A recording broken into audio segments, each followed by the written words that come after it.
Okay, so hello mga ka-lockdown. So, shout out sa mga grade 11 STEM students, lalo na dun sa mga incoming grade 11 STEM students. So, itong topic, this particular topic na ibibigay ko ngayon, pag-aralan nyo kasi kasama to dun sa mga lessons ng General Chem 1 para sa STEM specialized subject. Okay, so for today we're going to discuss how to draw the Lewis structural formula of molecules and polyatomic ions. This particular topic falls under chemical bonds. Okay, so before you draw the Lewis structure, you have to be familiar with the different Lewis dot symbols of elements found in your periodic table. I have here a simple data table that you can use as guide in assigning valence electrons or Lewis dot in each element. So, in group 1A, as you can see, hydrogen and lithium. Okay, so hydrogen and lithium, what are the elements found in group 1A? So, hydrogen, lithium, sodium, potassium, rubidium, cesium, and francium. All these elements, okay, belonging to group 1A will have a symbol of 1 dot. Symbol, tapos 1 dot. Pagdating sa group 2A, magiging dalawa siya. Okay, this Lewis dot symbol represents the valence electrons of that particular element. So, what are valence electrons? These are electrons found at the highest energy level, and these electrons are responsible during chemical bonds. So, madaling mag-assign ng valence electrons just by simply looking at your periodic table. Kasi, ang rule dyan, kung ano yung group number, siya yung valence. So, all group 1A, the valence electron is 1. Group 2A, the valence electron is 2. That is why, pag ni-represent yung Lewis dot symbol nila, meron lang siyang 1 dot. Kasi the dot represents the valence. Ganun din sa 2A. And on all the rest of the elements, ganun din. Kung ano yung group number, ganun kadami yung dots. 4, 4 siya, 5, 5. Okay? Then pagdating naman sa group 8A, 8. Okay. This 8 valence electron or dots sa Lewis dot symbol indicates that the atom, this particular atom, has already acquired the 8 valence electron requirement in order to become stable. So, all group 8A elements, helium, okay, itong helium, neon, argon, krypton, xenon, and radon, okay, these elements is already stable kasi they already acquired the 8 valence electron requirement except helium. Helium is the exemption to the octet rule when assigning oxidation number. Okay, if you notice, we're going to ask, why did I not include the elements found in family B? Kasi yung ruling na kung ano yung group number, siya yung valence electron is not consistent when it comes to the group B family or the group B metals. Ito. Kasi bakit hindi ganun ka-consistent? Kasi most of the metals found in family B has variable oxidation states. So, hindi lang isa yung oxidation state nila, madami. Okay? So, hindi sila ganun ka-consistent pagdating dun sa rule na binanggit ko. Kaya hindi ko na sila sinama. Okay? So, let us proceed. Okay? So, ngayon, sinulat ko na kasi mahirap magsulat habang nagsasalita. So, in our first example, you draw the Lewis symbol of a carbonate ion. So, the symbol for carbonate ion is CO3 negative 2. Okay? So, for the first step, you have to calculate the total number of valence electron. Then, take note, we have 2 kinds of ions. One is cation, which always bears a positive charge or positive ion. And then, anion na meron siyang negative charge. So, meron tayong itong kakalimutan, ito yung first step. Okay, if cation, you have to subtract the charge. If anion, you have to add the charge. Okay, so yung first step natin, calculate the total number of valence electron of a carbonate ion. So, kakalculate natin. So, ang carbonate is CO3 negative 2. So, the constituent elements of carbonate ion is carbon and oxygen. Okay? Since wala namang subscript ang carbon, automatic 1 yan. Okay? So, carbon, babalik kayo dun sa data table. You have to assign valence eh. So, ang carbon belongs to group 4A. So, therefore, the valence electron of group 4A elements is 1, 2, 3, 4. So, 4. So, i-write nyo lang 4. Okay? Pagdating dun sa oxygen, as you can see, based on the chemical formula, we have 3 atoms of oxygen. So, mag-add natin total number. So, ibig sabihin, ikunin natin yung sum. Okay. So, 3 atoms of oxygen. Susulat nyo yung 3. And this 3 will be multiplied to the valence electron of oxygen atom. Anong group ba ang oxygen atom? Oxygen atom belongs to group 6A. Okay? So, ito siya. So, ilan ang valence ng group 6? 1, 2, 3, 4, 5, 6. So, susulat nyo dito 6. Okay. Then, next, plus. Okay. Dito na papasok yung condition natin. Okay. Since this is a carbonate ion is an ion, CO3 negative 2, an ion, so the charge will be added. Okay? You have to add the charge. Ang charge ng carbonate is negative 2. So, maglalagay kayo dito ng plus 2. And then you compute. So, this is 3 times 6 is 18 plus 4, that is 22 plus 2. The total number of valence is 24 valence electrons. Okay? So, that is for your step 1. Next. Step 2.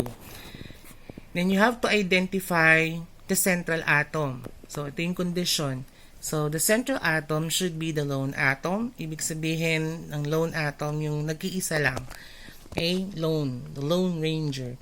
So, in a carbonate ion, we have 2.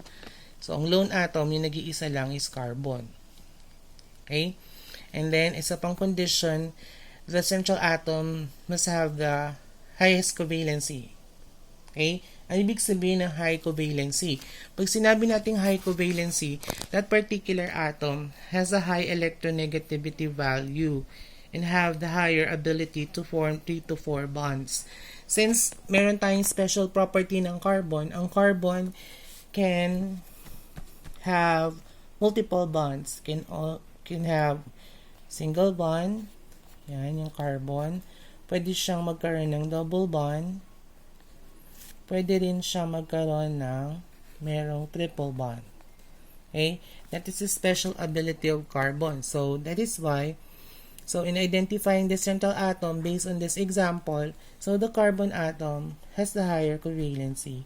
So, siya yung nasa gitna. Okay? So, ilalagay nyo na lang, didistribute nyo na lang muna dito yung oxygen atom na 3. Okay? Step 3. You subtract the bonding pairs to the total number of valence electron. So, from step 1.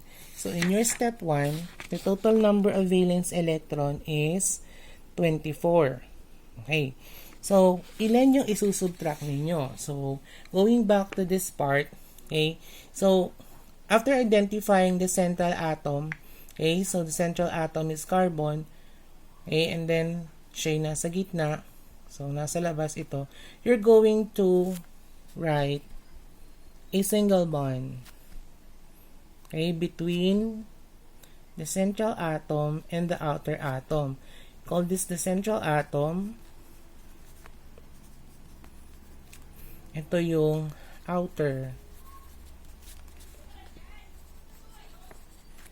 And this single bond represents your bonding pairs.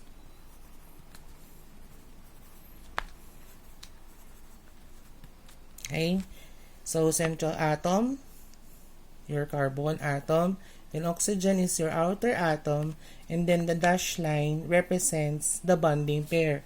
So, ang isang dash line, ibig sabihin yan, it is one electron pair. Kapag meron kayong nilagay na double bond, that is 2 electron pairs. Pag naglagay kayo ng triple bond between the central atom and the outer atom, meron kayong 3 electron pairs. Okay? So, ganyan ang gagawin. Then next, so balik tayo dito. You subtract the bonding pairs to the total number of electrons from step 1. So, the total number of valence electron from step 1 is 24 valence electron. So, you're going to subtract the bonding pairs. Okay, ilan ba yung bonding pairs? So, one dash line represents one electron pair. So, pag sinabing pair, dalawa yan. So, ang bilang yan is 2, 4, 6. So, you're going to subtract 6. Then, ilan yan? That is 18 valence electron. Okay? Then, let us proceed to step 4. So, rewrite muna natin yung structure. So, our central atom is carbon. Then, single bond kayo. Oxygen, oxygen, oxygen. So, the remaining electrons, ilan yung remaining electrons? Ito, remaining electrons na to, ayun yun. Okay, the remaining electron is 18.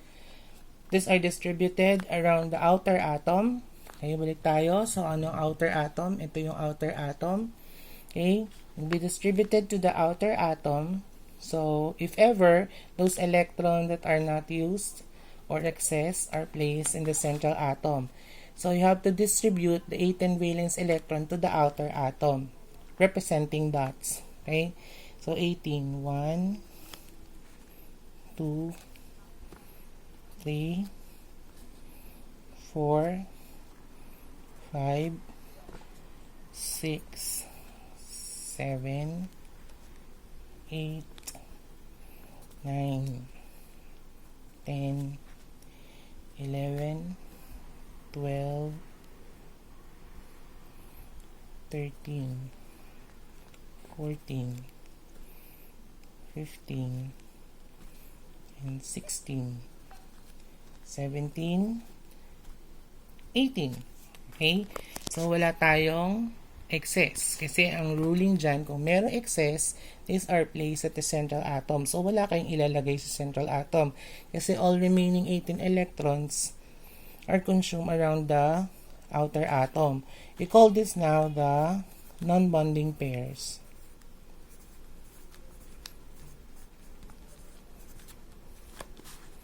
The non-bonding pairs. Okay? So, gets. Next. So, step 5. Okay, you check if all the atoms, central and outer atom, has a complete octet. So, paano yun? So, let us rewrite our structure from step 4. So, ganyan itsura niya. 1, 2, 3, 4, 5, 6, 7, 8, 9, 10, 11, 12, 13, 14, 15, 16, 17, 18. Okay? I-check natin. So, kung complete ng octet. Pag sinabi nating octet, so 8. So, bilang natin 1, yung oxygen atom. So, this is 1, 2, 3, 4, 5, 6, isang pair, 7, 8. So, check yan. Complete yung octet niya. 2, 4, 6, 8. Check pa din.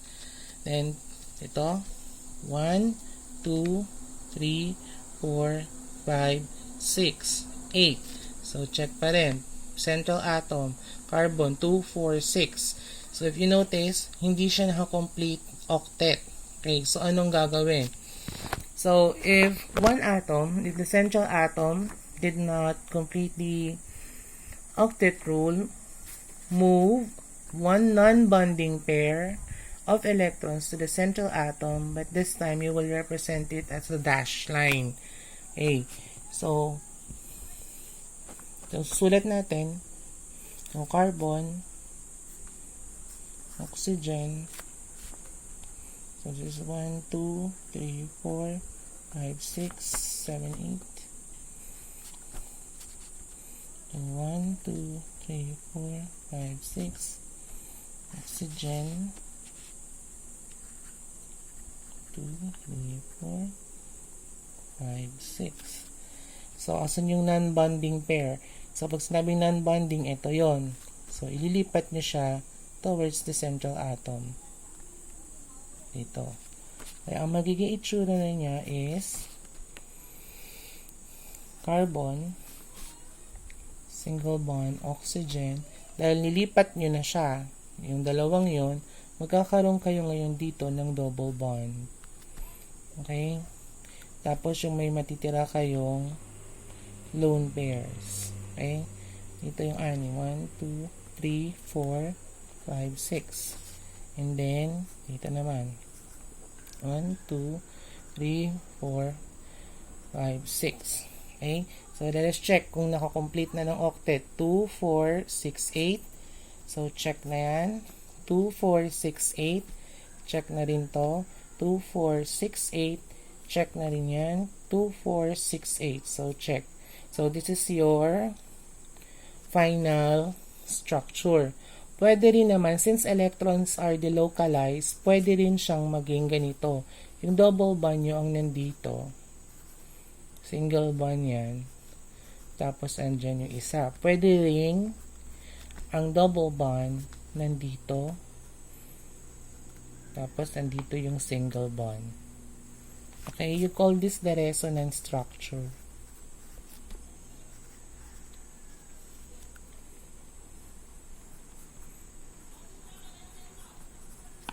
Okay?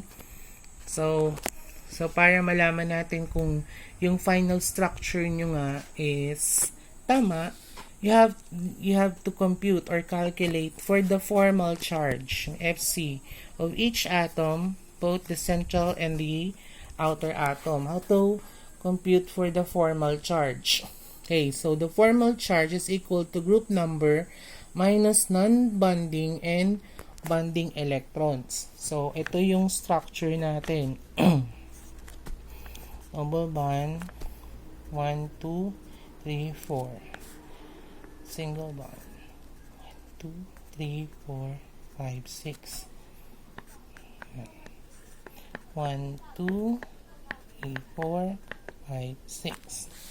Okay. So, copyahin natin yung structure para mas madali. So, ito yung unang structure niya. Ayan.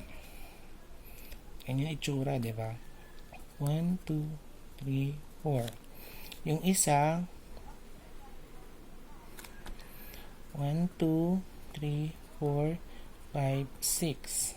Tapos may isa kayong dash line. Yung isa naman, ganun din. 1, 2, 3, 4, 5, 6. And then, yung carbon nyo, itsura, ganyan. Double bond, single bond, single bond. Okay? So, apply the formula. Group number. So, anong group number ni oxygen? So, oxygen is group 6A. So, ibig sabihin, lalagay nyo dito, group 6. Ito rin, group 6. Ito rin ay group 6. Carbon, anong group number? So, your carbon atom, ang group number niya is, yun yung carbon, 4A. So, lalagay nyo dito, 4. And then, you're going to subtract. Okay? Subtract the bonding and non-bonding electron. So, yung dash line represents the bonding And then the dots represents the non-bonding electron. So bilang 1, 2, 3, 4, 5, 6. So 6 minus 6, that is equal to 0. So the formal charge of this atom is 0. Okay? Then next, 6 minus bonding, 1. And non-bonding, 2, 3, 4, 5, 6, 7. Minus 7. Since pareho naman yung structure, minus 7 pa rin. So this 6 minus 7, that is negative 1. This is negative 1. Okay? Then last, carbon. Group 4 minus bonding, 1, 2, 3, 4. Wala naman siyang non-bonding, so apat yan. Minus 4. Okay? Equivalent to 0. Negative 1 plus, then you're going to add all the formal charge. So, ang formal charge nito is negative 1. Ito, negative 1. Ito, 0. Okay. Negative 1 plus negative 1, that is negative 2. Okay, negative 2. That is why ang carbonate ion nyo, ang charge niya, okay, yung carbonate ion nyo, ang charge niya is negative 2. Okay? Parang checking na rin yan. Okay? Okay.